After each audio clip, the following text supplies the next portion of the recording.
होगी स्टार्ट। चलो, mechanical properties of fluid चल रहा टॉपिक, ठीक है, जिसमें लिक्विड्स को पहले पढ़ना है। हाइड्रोस्टैटिक्स खत्म हो गया है सारा। हाइड्रोस्टैटिक्स में हमने क्या क्या पढ़ा था? Pressure due to liquid, Pascal law पढ़ा, आर्किमिडीज प्रिंसिपल दी इंट्रोडक्शन देती थी मैं, ठीक है। सिलेबस नहीं गाओ, आर्किमिडीज प्रिंसिपल आना नहीं है, डायरेक्टली नहीं आएगा, बट उसमें जो बाइंड फोर्स होती है कैसे निकालते हैं वो मैंने बता दिया था। आगे जाके बाइंड फोर्स को यूज़ करना हमने, कि पानी में जो ऑब्जेक्ट इमर्स होती है तो उसका वेट हमेशा लॉस होता है, ये बताया था मैंने, ठीक है। चलो जल्दी बैठो। फिर उसके बाद टॉपिक आया थी कि फ्लो ऑफ लिक्विड पे शुरू किया था हाइड्रोडायनामिक्स में। तो पहले हम स्टार्ट करते हैं आइडियल। जैसे हमने जब मोशन ऑफ बॉडीज पढ़ा था तो पहले जाते ही फ्रिक्शन पढ़ ली थी कि फ्रिक्शन बाद में आई थी? फ्रिक्शन बाद में आई थी ना। पहले हम no friction smooth surface body का मोशन पढ़ते थे। ऐसा ही ऐसी लिक्विड का मोशन भी पढ़े हैं, जरा पीछे वो की गया आइडियल लिक्विड। तो अपनी कॉपी पहले आइडियल लिक्विड की प्रॉपर्टी लिख लो, क्या होती है? एक तो वो कंप्रेस नहीं करता, आइडियल लिक्विड इज इनकंप्रेसिबल। दूसरी प्रॉपर्टी होती है नॉन विस्कस होता है। नॉन विस्कस का मतलब गाढ़ा नहीं होएगा। जी चीज़ गाढ़ी होएगी ना ਉਹਦੇ ਵਿੱਚ विस्कस ड्रैग होएगा। ਅਸੀਂ ਅੱਗੇ पढ़ांगे की है। नॉन विस्कस होना चाहिए, इनकम्प्रेसिबल होना चाहिए, मेन दो प्रॉपर्टीज हैं। और उसका जो फ्लो होना चाहिए ना वो इरोटेशनल होना चाहिए। इरोटेशनल लिक्विड रोटेट नहीं करना चाहिए था, ठीक है। तो तीन प्रॉपर्टी होती हैं आइडियल लिक्विड की, इरोटेशनल लिख लो, इनकम्प्रेसिबल एंड नॉन विस्कस। इन तीनों प्रॉपर्टीज को यूज करके हमने इक्वेशन ऑफ कॉन्टिन्यूटी पढ़ी, बर्नौलीज थ्योरम की थी, और बर्नौलीज थ्योरम का प्रूफ भी पिछले लेक्चर में अपलोड कर दिया हो मैंने। 5 मार्क क्वेश्चन पेपर में पक्का आना, कोई पेपर हो, आपके अगले पेपर आएंगे, फिर फाइनल भी आएगा, दोनों पेपर में बर्नौलीज थ्योरम आएगी। प्रूफ तो आना ही आना। हाँ, ये हो सकता है प्रूफ में 3 मार्क में पूछेंगे तो स्पेशल केसेस नहीं आएंगे, अगर 5 मार्क में पूछेंगे तो स्पेशल केसेस पूछ लेते होते हैं। अगर Bernoulli's theorem by chance proof नहीं आता तो 2 नंबर के रिजल्ट ही पूछे जाएंगे या उसकी एप्लीकेशन। एक लेक्चर पूरा डिस्क्राइब किया हुआ how to use Bernoulli's theorem, Bernoulli's theorem कहाँ कहाँ यूज़ होती है। जैसे law of conservation of angular momentum एक इंपॉर्टेंट टॉपिक है रोटेशनल मोशन में, जिसमें पेपर में क्वेश्चन भी आए थे। वो एग को रोल रोटेट किया था तो पहले कौन सा एग रुका था, ठीक है, कंजर्वेशन ऑफ एंगुलर मोमेंटम। ऐसे तरीके बर्नौलीज थ्योरम के ऊपर ही पक्का क्वेश्चन आना। एप्लीकेशन आ जाए, न्यूमेरिकल आ जाए, तो अपनी रेफरेंस बुक में जितने भी न्यूमेरिकल होंगे बर्नौलीज थ्योरम के सारे करने, और टॉपिक कंप्लीट हो गया। सो अब हाइड्रोस्टैटिक्स में या डायनेमिक्स ऑफ लिक्विड में एक टॉपिक पेंडिंग है। कौन सा टॉपिक है? Surface tension. It is property shown by liquid at rest. पहली बात, ये कौन सी प्रॉपर्टी है? लिक्विड की प्रॉपर्टी होती है। कब होती है? मोशन में कि रेस्ट में? रेस्ट में होती है। पहली पॉइंट याद रखना है। ये वाला टॉपिक रह गया हुआ है। इसके बाद हमारे पास काइनेटिक थ्योरी ऑफ गैसेज आएगा, जो इसका लास्ट पार्ट होगा इस यूनिट का, ठीक है। फिर 2 यूनिट रह जाएंगे, एक रहेगा थर्मोडाइनमिक्स और एक होगा वेव एंड ऑसिलेशन, ठीक है। तो पहले इसको कंप्लीट करते हैं, ठीक है। बेटे गेट बंद कर दो ये वाला, ठीक है। सो अपनी कॉपी से पहले हेडिंग पाओ, surface tension. Surface tension the meaning, it is the property shown by the surface of the liquid. लिख लो, it is property shown by surface of the liquid. It is property shown by surface of liquid which is at rest. पहली बात, move ना करें, rest होनी चाहिए है। Which is at rest and directly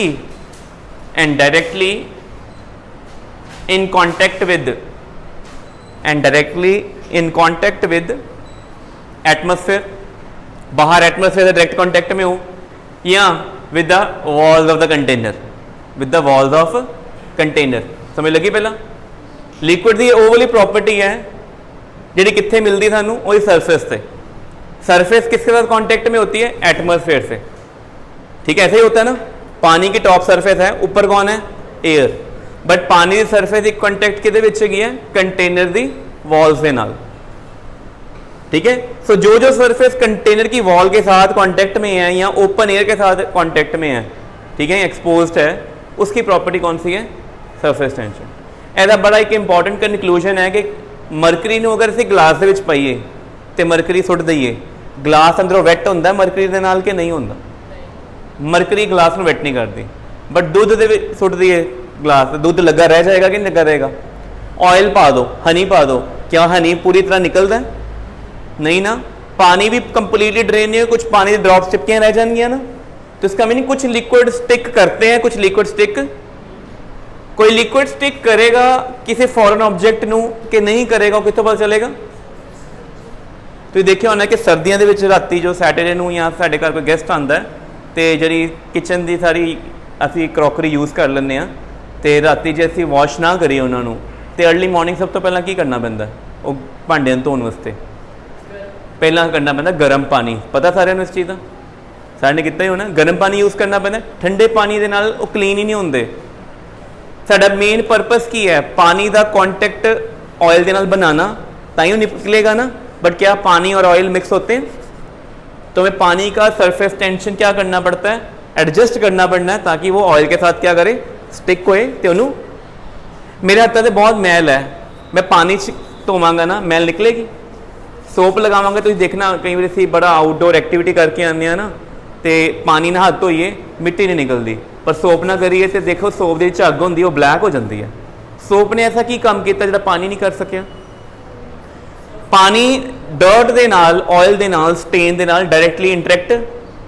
but अगर मैं सोप लगाऊंगा तो वही पानी बड़ी अच्छी तरह से इंटरेक्ट करता है ये भी कौन सी प्रॉपर्टी है ठीक है समझ लगी सो मेन सरफेस टेंशन की डेफिनेशन पेपर में जो नहीं आएगी हमें पता होना चाहिए सरफेस टेंशन इंक्रीज हो गया तो क्या होगा सरफेस टेंशन डिक्रीज हो जाएगा लिक्विड का तो क्या होगा केड़ा लिक्विड स्टिक करेगा केड़ा लिक्विड स्टिक नहीं करेगा अगर आपने किसी चीज़ को सरफेस टेंशन डिक्रीज करना तो क्या करना पड़ेगा इंक्रीज करना तो क्या करना पड़ेगा ये सारी चीज़ें पढ़ेंगे छोटा टॉपिक है ठीक है तो पहला देखो की कह रहे हैं सबसे पहले किसकी बात हो रही फोर्स की कौन सी फोर्स है ये इंटर मॉलिक्यूलर का की मतलब होता वीडियो चल रही है क्या मीनिंग हो इंटर मॉलिक्यूलर दो मॉलिक्यूल में फोर्स डिफरेंट मॉलिक्यूल में फोर्स के एक ही मॉलिक्यूल के अंदर फोर्स एक होती इंटर एक होती इंट्रा मॉलिक्यूलर फर्क पता था इंट्रा मॉलिक्यूलर का मीनिंग सेम मॉलिक्यूल में ही डिफरेंट एटम आपस में इंटरेक्ट कर रहे हैं और इंटर क्या होता है दो डिफरेंट एटम अगर ये फोर्स बहुत स्ट्रांग है मॉलिक्यूल पास आएंगे सबसे स्ट्रांग फोर्स किसमें होती है ये वाली सॉलिड्स में फिर किसमें आती है फिर किसमें आती है हम इस केस में कौन सा टॉपिक पढ़ रहे हैं ਅਸੀਂ ਕਿਹੜਾ पढ़ते पे हैं लिक्विड्स तो लिक्विड्स ਦੇ ਵਿੱਚ मॉलिक्यूल एक दूसरे को क्या करते हैं अट्रैक्ट टॉप मोस्ट सरफेस बड़े सारे मॉलिक्यूल पड़े हैं वो आपस में इतना टाइट होकर बैठे हुए हैं तो देखिए कभी वाटर सरफेस जो पानी स्टैगनेंट हो खड़ा पानी हो मच्छर आके बह जाता देखिए कभी तो मच्छर तो एग भी ले कर दिंदा मलेरिया होंदा है डेंगू होंदा है वो कदों होंदा किहड़े सीजन च होंदा मॉनसून च क्यों पानी इकट्ठा होना शुरू हो गया स्टैगनेंट हो गया मच्छर ने एग ले करते क्या वो एग नीचे सिंक होंगे क्या मच्छर का ही सिंक होंगे बट वही मच्छर ऑयल से बैठ जाए वो की होंगे तो सुनिया होना कि अगर स्टैगनेंट वाटर इकट्ठा हो गया ना कितने उत्ते कैरोसिन ऑयल छिड़क दो स्प्रे कर दो ताकि मच्छर आएगा उन्हें पानी तो नहीं बैठेगा कितने बैठेगा ऑयल से ऑयल के ऊपर मच्छर बैठा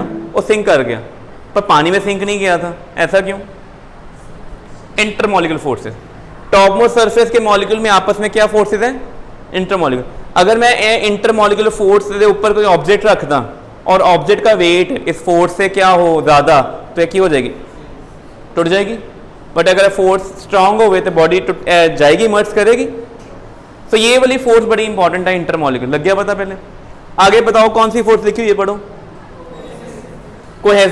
कोहेसिव का मतलब क्या होता है अट्रैक्शन बिटवीन सेम मॉलिक्यूल्स क्या मतलब होता है ठीक है पानी के गिलास में पानी पिया हुआ पानी के एक मॉलिक्यूल और दूसरे मॉलिक्यूल में जो फोर्स है वो कौन सी होगी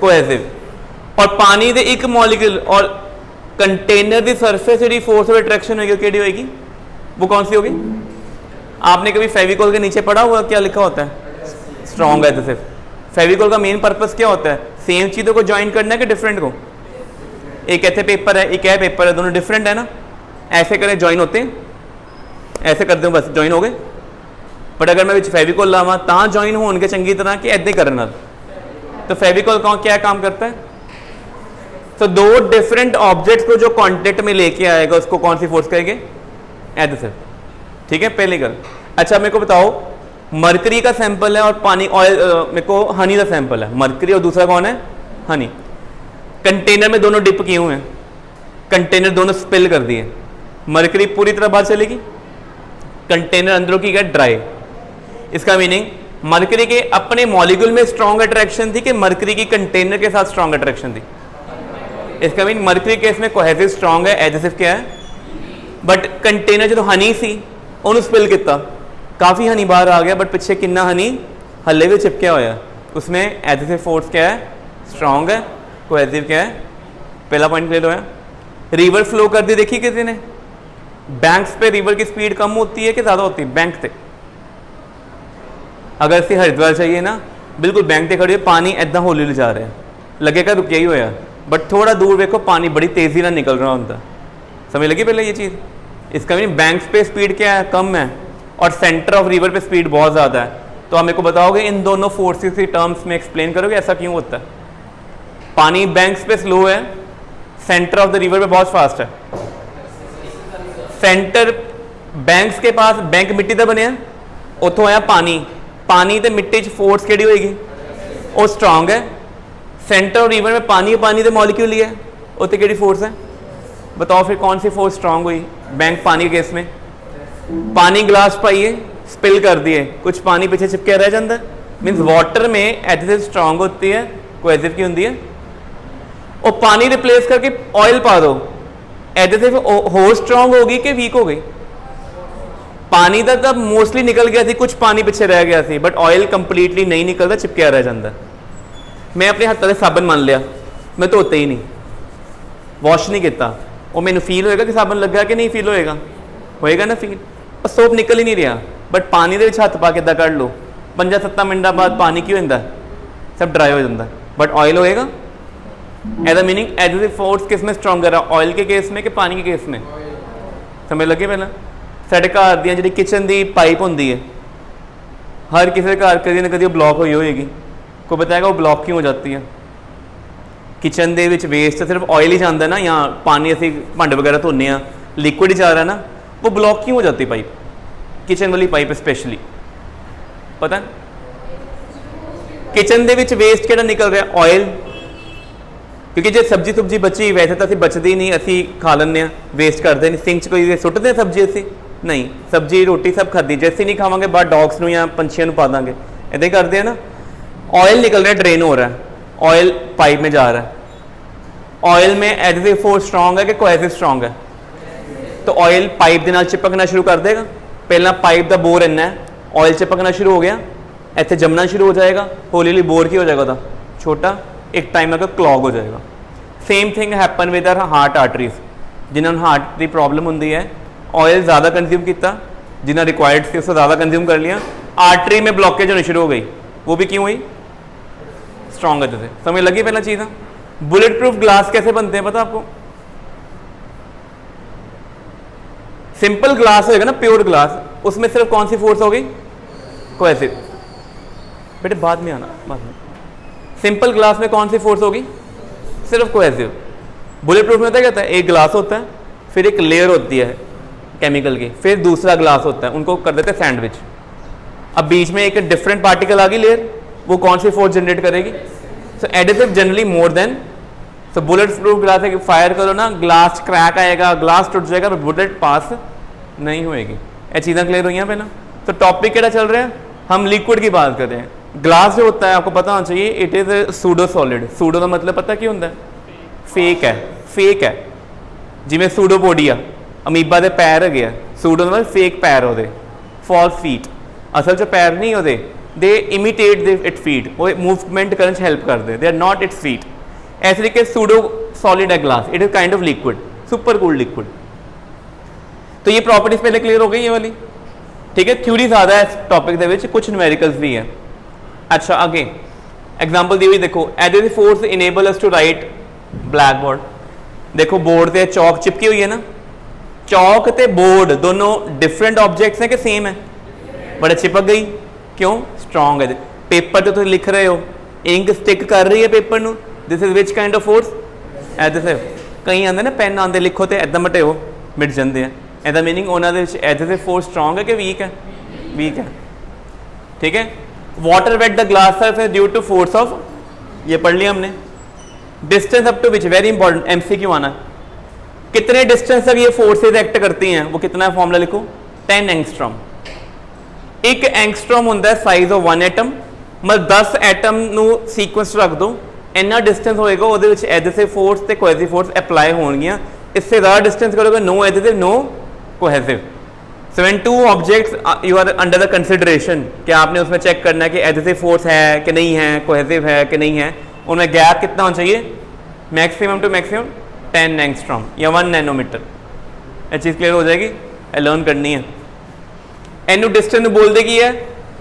अच्छा केमिस्ट्री लैब में प्रैक्टिकल कर लिए ब्यूरेट वाले, टॉप मोस्ट मिनिस्कस पढ़ी है, देखिए ब्यूरेट में ऐसे डालते हो, टॉप मिनिस्कस ऐसे होते हैं, जिसने इसने प्रैक्टिकल किया कितना है केमिस्ट्री ਦੇ ਵਿੱਚ प्लैब्स प्रैक्टिकल, बस ਇਹਨਾਂ ने ਕੀਤਾ। ਜਦੋਂ ਕਰੋਗੇ ਨਾ ब्यूरेट ਦੇ ਵਿੱਚ एसिड पाना होता है, टॉप सरफेस ऐदा होती है मिनिस्कस, तब हम पता कौन क्या नोट करते हैं, ऐसे होती है, एक होती है लोअर मिनिस्कस, एक होती है, कौन सा पार्ट नोट करते हो, लोअर वाला। पहला पॉइंट आता है शेप पानी की इदा क्यों होती है, गिलास के पानी टॉप सरफेस इदा ही होती है ना, ब्यूरेट पतली होती है, शेप इदा की हो जाती है। आगे कुछ क्वेश्चन पढ़ेंगे ऐसे क्यों हुई, उसी ब्यूरेट में मरकरी डाल दो, शेप उसकी ऐसी हो जाएगी, वो भी क्यों होती है, ये सारी पॉइंट्स हैं। ठीक है, अब टॉपिक शुरू हो गया हमारा सरफेस टेंशन। तो ये प्रॉपर्टी किसकी है, पहले टॉप मोस्ट सरफेस की है, लिख लो पहले सरफेस टेंशन में हमने क्या पढ़ना है, लिखो the surface exposed to atmosphere, the surface exposed to the atmosphere behave like, the surface exposed to atmosphere behave like an elastic membrane. Top most surface कितना बिहेव कर दिया, elastic membrane, due to cohesive and adhesive forces, due to cohesive and adhesive forces. बेटे इस container च cohesive forces कितने लग रही हैं, विच करके एजेस से, एडहेसिव साइड्स पे कंटेनर की वॉल के साथ। और ये प्रॉपर्टी हम किसकी पढ़ रहे हैं, पूरे लिक्विड की पढ़ रहे हैं कि टॉप की पढ़ रहे हैं, बस सिर्फ टॉप सरफेस याद रखना है, इट इज सरफेस फिनोमिना। ठीक है, सरफेस इवेंट, जो सरफेस टेंशन होगा सिर्फ टॉप मोस्ट सरफेस, उसके बाद ही होगा, अंदर नहीं बात करनी। तो जी विचकार फोर्सेज होणगियां आपस दे विच, वो किहड़ियां होणगियां, कोहेसिव। ठीक है, कईयों में कोहेसिव ज़्यादा होगी, एडहेसिव कम होगी, कईयों में कोहेसिव कम होगी, बस ये डिफरेंस होगा। आगे पढ़ना, लिख लिया पहले। टॉप मोस्ट सरफेस में कोई आपने लाइन ड्रॉ कर दी, मान लेते हैं कर दी लाइन ड्रॉ, यहाँ देखो मैं फोन पकड़ लिया, ए मैम्ब्रेन के ऊपर फोन पिया होया, फोन कितने जाना चाहता है, ऐसा जाना चाहता है ना, ठीक है ऐसे ही कर रहा है, बट ये मॉलिक्यूल पानी का, ये मॉलिक्यूल ये इसको खींच रहे हैं, इनमें कौन सी फोर्स है, इस पानी के मॉलिक्यूल इस फोन में, पानी का मॉलिक्यूल ये है, ये फोन है एडहेसिव। क्या ये एडहेसिव फोर्स सरफेस के टेंजेंट है कि नॉर्मल है, टेंजेंट। तो पहली गलती ध्यान रखनी है, सरफेस टेंशन में जो फोर्स पड़ते हैं हमेशा कौन होती है, सरफेस के टेंजेंट। अच्छा ए फोन अगर पानी सरफेस पे हो गए, इधर से भी पानी फोर्स लगाएगा, इधर से भी लगाएगा, हर जगह से लगाएगा, बस इसको कहेगा तुम नीचे मत जाओ, सरफेस पे रहो। हाँ अगर एदा वेट एना सारी फोर्सेस तो ज़्यादा हो गया, ए पियर्स करके चला जाएगा। ठीक है, हम मस्कीटो की एग्जाम्पल ले लेने, इतने पानी सरफेस से मस्कीटो इस जगह पे पिया होया, मस्कीटो को साइड से पानी क्या कर रहा है, कौन सी फोर्स लगा रहा है, एडहेसिव। वो सारी फोर्स टेंजेंट है कि नॉर्मल है, तो फोर्स कहाँ कहाँ लगेगी, पहले बात देखो, इधर सारी लेंथ के ऊपर लगेगी फोर्स। अगर मैं फोन को ऐसे रखूँ तो लेंथ सिर्फ ये वाली हो जाएगी, ऐसे रखूँ तो लेंथ पूरी हो जाएगी। तो आपने फोर्स पे जितनी टोटल लेंथ पे फोर्स लगी है ना, कितनी फोर्स लगी टेंजेंशियल, वो लिखो ऊपर, और नीचे डिवाइड कैसे करना है, टोटल लेंथ लिखो। सरफेस टेंशन का फॉर्मूला क्या होता है, इक्वल टू, सरफेस टेंशन का फॉर्मूला की है net tangential force, net tangential force on any part, on any part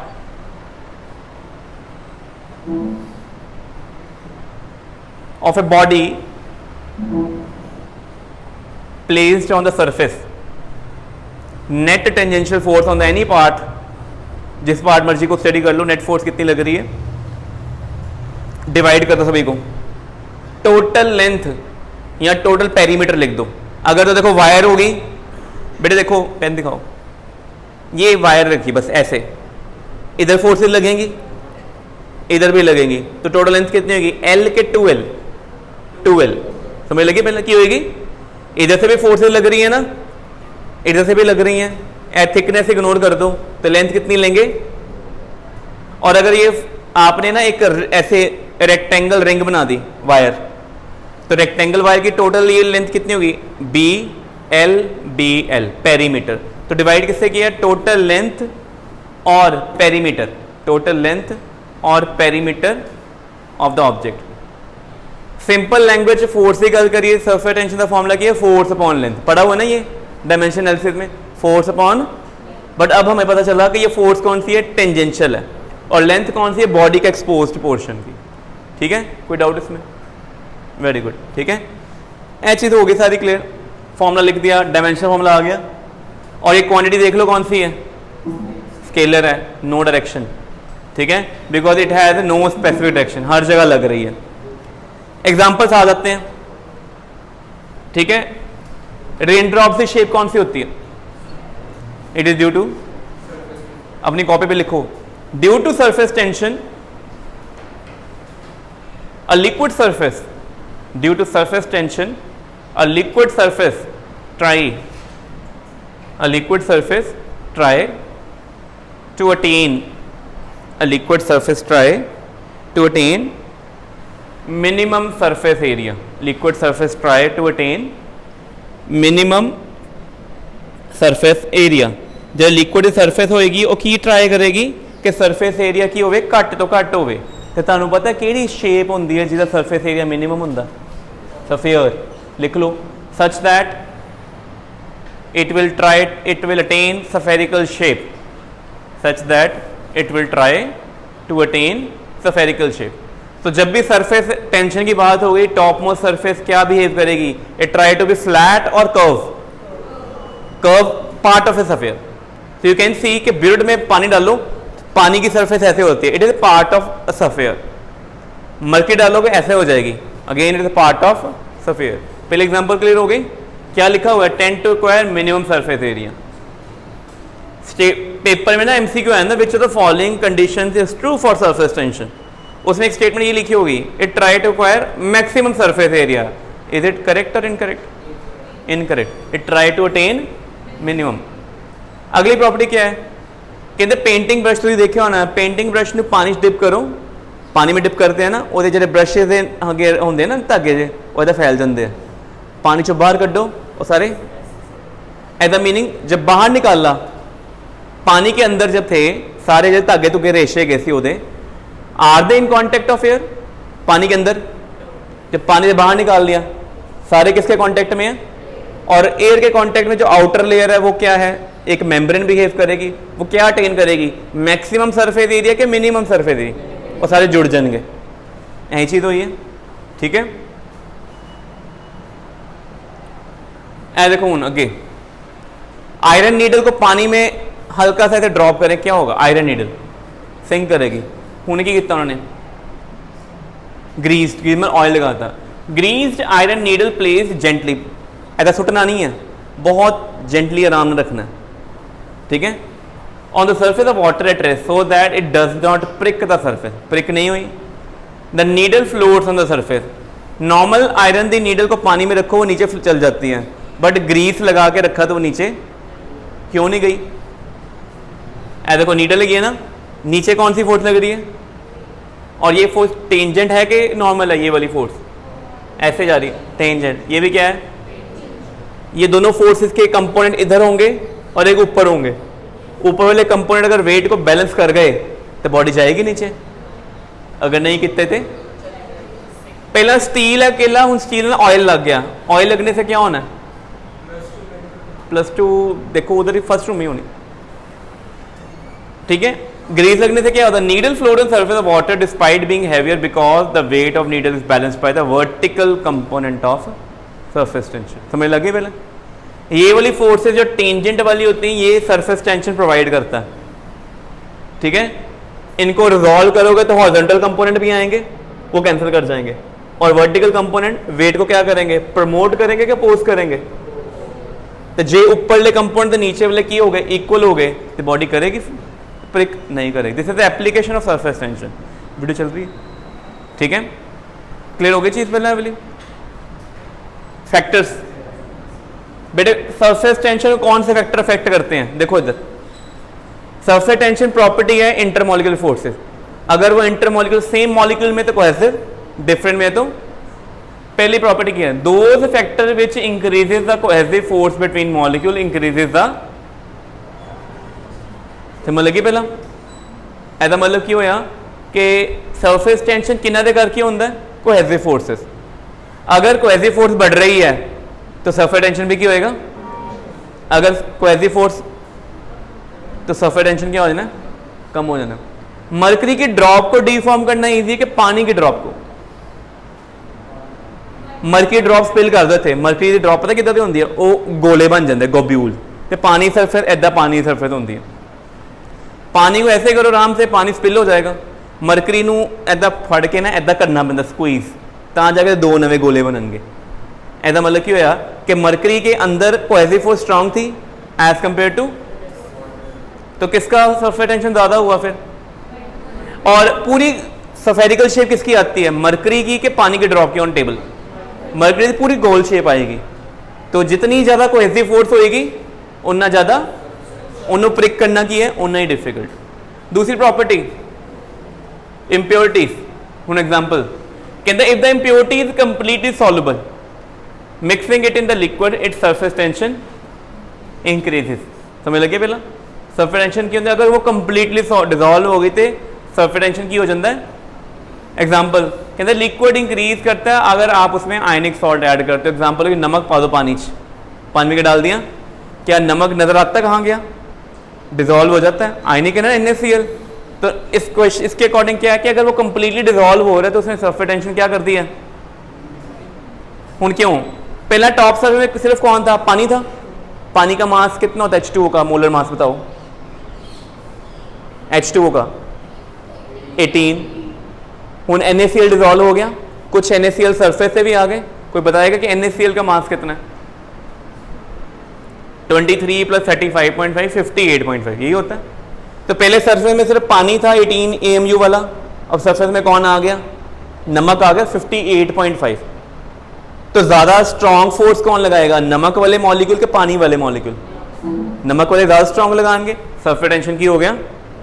so if you want to increase the surface tension, पहला method क्या है, कोहेसिव फोर्स स्ट्रॉन्ग कर दो, दूसरा मेथड क्या है, कुछ लिमिटेड अमाउंट NaCl का डाल दो जो कि डिजॉल्व हो जाए, अगर आपने एक्स्ट्रा डाल दिया जो डिजॉल्व नहीं होया उन्हें सरफेस टेंशन की करना है, ठीक है। If the impurity is partially, क्या मतलब है इसका, एज एग्जांपल की डिटर्जेंट, ਤੁਸੀਂ कभी पानी च डिटर्जेंट घोल के इदा करके देखिए उसकी फील होंगे, कभी डिटर्जेंट कंप्लीटली सॉल्युबल होंगे कि कुछ पार्टिकल फील होंगे, that is partially sparingly soluble, then it surface tension. अब पानी में डिटर्जेंट डाल के कपड़े की धोते हैं, सरफेस टेंशन क्या करना होता हमने, मुझे सोचो मेरे शर्ट पर बड़े ज़्यादा स्टेन लगे हुए हैं, डायरेक्ट पानी ने मैं रब कर रहा, ए ऑयल के स्टेन निकल नहीं रहे, मैनू की चाहिए कि पानी ऑयल के स्टेन के प्रॉपरली इंटरेक्ट करे, मतलब अपनी कोहेसिव फोर्स कम कर दे, एडहेसिव क्या कर दे। तो आप बताओ कोहेसिव फोर्स जब कम करनी होती है you have to decrease the surface tension और इंक्रीज द सरफेस टेंशन, तो डिक्रीज कैसे करेंगे, आप उसमें डिटर्जेंट डाल दो, सोप डाल दो, नहाना भी होंगे तो भी सोप यूज़ कर देना, सोप की करता है पानी द सरफेस टेंशन, तो पानी फिर हमारी बॉडी के साथ हमारे कपड़ों के साथ ज़्यादा इंटरेक्ट करता है, आपस की करता है, कट करता है, ठीक है। आगे एग्जांपल तो यहाँ तक करते हैं, बाकी हम नेक्स्ट क्लास में करेंगे, ठीक है।